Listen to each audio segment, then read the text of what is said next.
Welcome to the UTPA Men's Basketball Show. My name is Jonah Goldberg, and we're joined by Dan Hipsher, the head coach of the UTPA Men's Basketball team. Bronx came back home this week and fell to Utah Valley, who's first place in the conference right now, 67-53, and then dropped a tough one to Bakersfield, 72-64. And Coach, I want to look a little at each of these games. Utah Valley, they rolled in 6-0, and I mean they've really proven themselves to be a conference power early on. Well, they're a good, solid team. They know how to play, and the biggest key with them is they can score at all five positions, both inside and out, and especially can stretch your defense a little bit. And they were 9 for 19 from the three line against us. They had various guys hitting them at different times, and actually the Enos kid came in and went 4 for 4 from three. And, so they've got a nice, solid team. I felt like we jumped to a lead early. We had them stopped pretty well, and we just missed about 5 shots in a row from the elbows and around the rim that we didn't build a lead with, and then it caught up to us later on when they got in a little rhythm. But tough offensive night, and you combine that with 6 for 17 from the free throw line, and it's hard to stay with one of the better teams in the league. Yeah, that would. As a team, I think you shoot about 68% for the season from the line. So obviously 6 of 17, a little bit unusual. Is there anything that you could think of that could attribute to something like that? No, I mean, just I've talked about this with you before, but the nervousness at home has been a real problem for us. I try not to talk to the kids about it because, I like our mental toughness on the road that we've been able to go out and play well, but I think these kids come home and they want to play well in front of their fans, and they just try a little harder and don't seem to be able to get it going. I mean, 2 nights in a row, we're 12 for 28 for the weekend, shooting the ball at home, and 3 for 14 from the three line the first night against Utah Valley, with Shaquille Bogan making all 3 of those. Mm-hmm. So, there were plenty of looks, I thought. I thought our offense was moving pretty well, but, you got to throw a few in. Jonah, one of the interesting stats that we have, we've been a good assist-to-turnover team in the conference. We're about positive 20. And when you combine that we don't make a lot of shots, it's really impressive. And it's what allows us to hang in games. Is we don't shoot it great, but we don't throw it away. So at least, we can get back and try to build our defense off a rebound. But the other side of it is, if we knock down some of these shots we have, how efficient we could be offensively at times, and kind of showed at Kansas City and Chicago. Yeah, and certainly at the first half against Bakersfield when everything was falling for your team. Well, yeah, but when you look at that, Bakersfield was having trouble offensively. We did a good job defensively, which turned into transition, which gave us a really good offensive half. We shot 54% in the first half, but again, 2 for 17 from the three line and 6 for 11. But, in that first half, the 15 baskets, I bet 8 to 9 of them were transition opportunities, So once Bakersfield shut that off by starting to make a few shots of their own, then again, we struggled to make baskets. So. Again, though, 16 assists, 14 turnovers, so 16 assists on 28 baskets, and you're not really, making any of your catch and shoots. Just say we went 6 for 17. Typically a 3-point shot is assisted because it's thrown to you, and it could have been even better numbers. Shaq Hines had 5 assists in that game. It's a career high for him. Impressive to see him finding guys like that. No doubt about it. Shaq's got a few turnover problems, as we know, and throws it around a little bit, but good to start to see that. He had 3 assists in the other game. If he could drop those turnovers down, he's averaged 4 turnovers a game these past 2 games. If he can get rid of those, but again, a sophomore, and I think the movement and the screening has been really good for Shaq. I mean, over the weekend, he's a combined 13 for 22 from the field with 6, 11, 17 rebounds. So, that's 8.5, 9 rebounds a game, and, averaging, 15, 16 points on a good percentage. So still struggling with his free throws, although I think we've made some progress with him although people might argue that as you look, and he was 1 for 4 over the weekend. But in practice, he's really showing improvement. He's just got to get that confidence in the game. Yeah, and 1 for 4. I mean, you look at an 0 for 1 on one day. I mean, anybody can miss one, and then it's probably not enough opportunities to really show. Well, exactly, and to be honest, we didn't get enough opportunities the second night. Part of that, a lot of that on us. And, they outscored us 18 points at the free throw line. Again, part of that is us not getting to the rim enough and forcing action. The other part of that is too many containment fouls defensively, just silly fouls, that we're making that are allowing teams to build a foul ratio against us and get into the bonus earlier than we need to happen. Hines, I think at least 3 of his assists went to the same guy, to Josh Cleveland. He had himself a pretty strong weekend, especially the game against Bakersfield. He hit his first 3 shots, I think, finished 5 for 6, season high 11 points. Really good. He played well. The biggest problem with Josh, and I saw him in a hall again today, he needs to rebound more for us, but more than that, he needs to continue not to foul.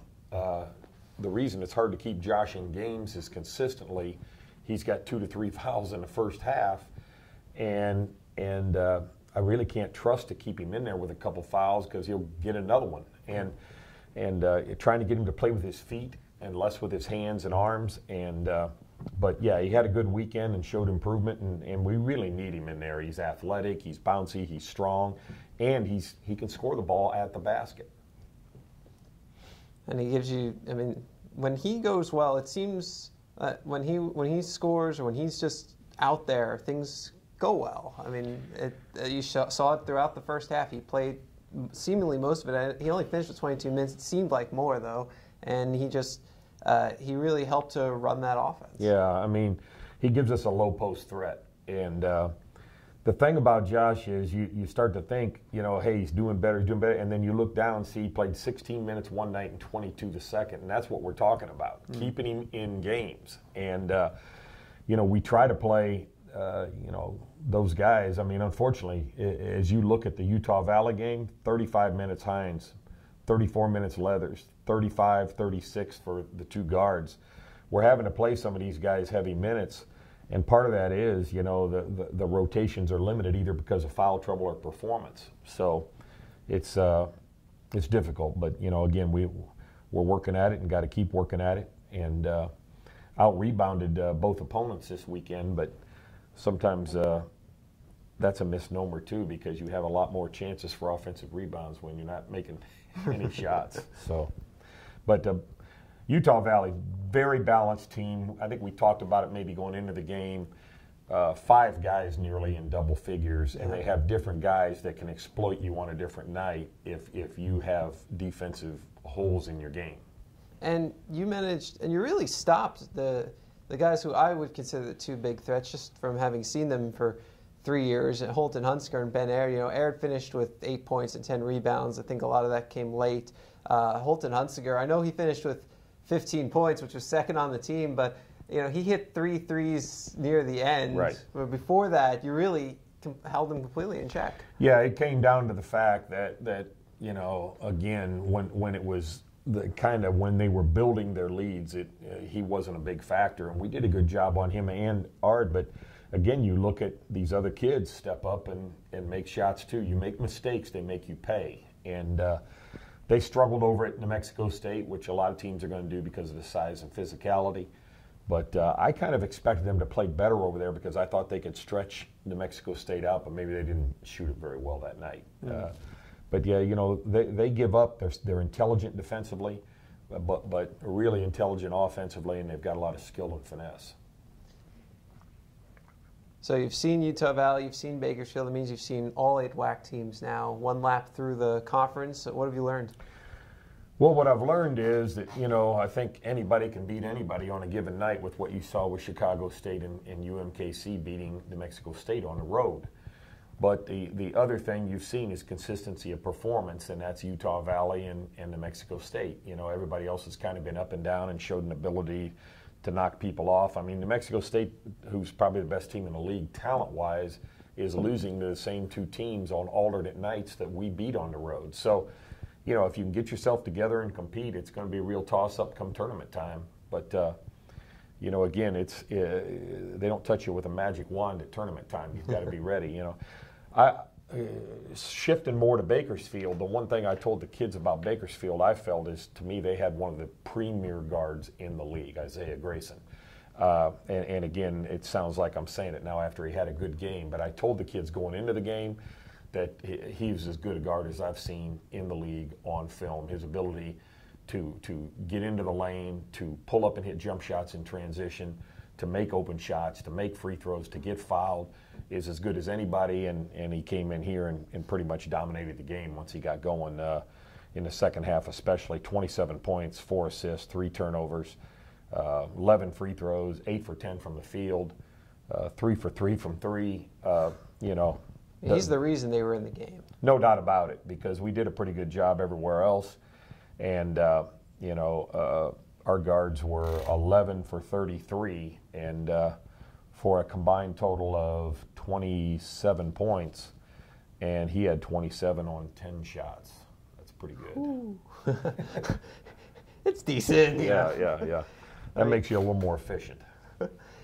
It's funny, you know, if you look at some of the numbers in the Bakersfield game, like some of the breakdowns, points in the paint, you won that battle by a lot, 42-22, off turnovers, 19-14, second chance, 13-14, fast break, 10-6. I mean, you had the advantage in a lot of different statistics, had the lead for most of the game too, and then I mean, a lot of it was Grayson, and Bakersfield just stuck around and came back. Well, again, our fouling them, you know, the two big differentials for them were, you know, we made 7 more field goals than they did, but they made 4 more threes than us and 18 more free throws. So that was a big part of the game, and you know, it's just, you know, they were 12 assists, 14 turnovers. We were heading a lot of different categories, but we run a very fine margin, and unfortunately that caught up with us again the other night. But it was not an 8-point victory for Bakersfield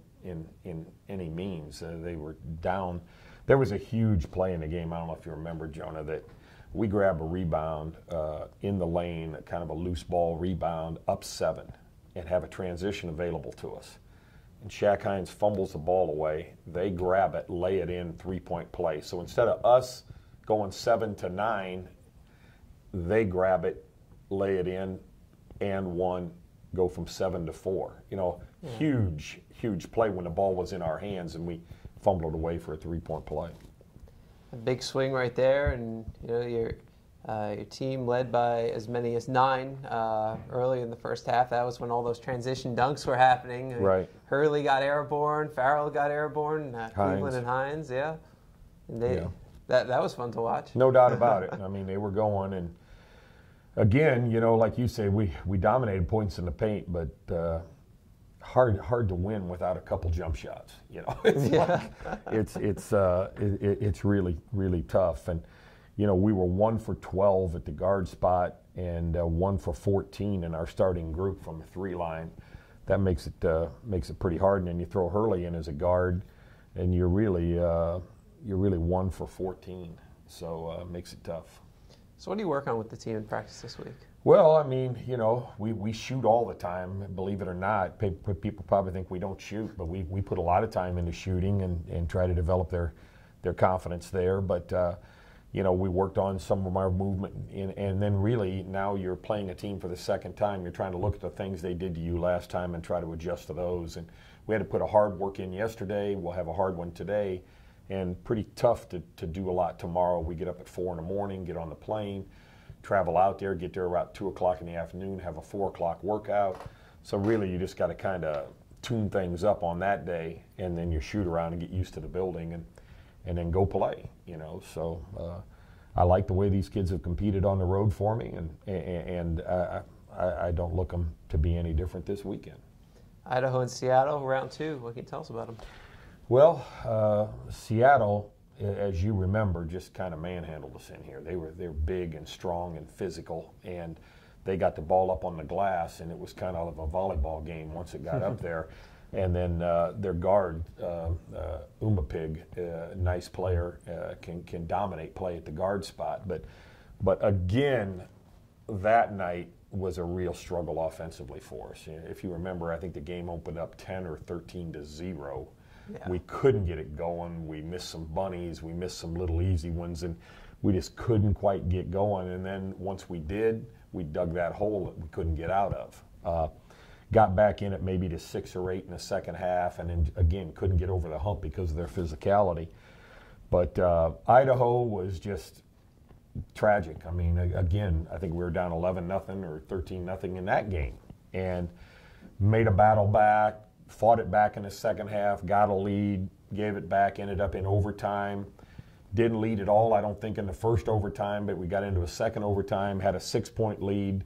They threw a 3 in to cut it to 3, and then Shaq Hines was called for a walk, and then it just became a free-for-all down the stretch, and we made a defensive mistake on an out-of-bounds play, and they back-cut us, and a guy who has made about 3 shots the whole year banked in a shot to beat us. But, you know, again, we kind of gave that one away. I think we had a 5-point lead with about 50 seconds left. So happy to get another shot at them? Yeah, no doubt about it. And, you know, excited about playing in Key Arena in Seattle, nice place, and then going into the Dome in Idaho and playing in the big building that I guess they cut it in half and build a basketball facility out of it. Yeah, you know, I hadn't even thought about that. You get to play where the Seattle Sonics played. That's really awesome. Yeah, exactly. Key Arena in Seattle's pretty neat. You know, the Supersonics lived there, so we're back to the Spencer Haywood days and assorted guys. So that'll be kind of neat. Well, the Bronx visit Seattle first. That's Thursday, 9 p.m. Central Time, and then Idaho on Saturday, also 9 p.m. Central Time. For broadcast, live stats, and all that fun stuff, check out UTPABronx.com, where we'll have the links. He's Dan Hipsher. He's the head coach of the UTPA men's basketball team. My name's Jonah Goldberg. We'll see you back here next week on 956sports.com.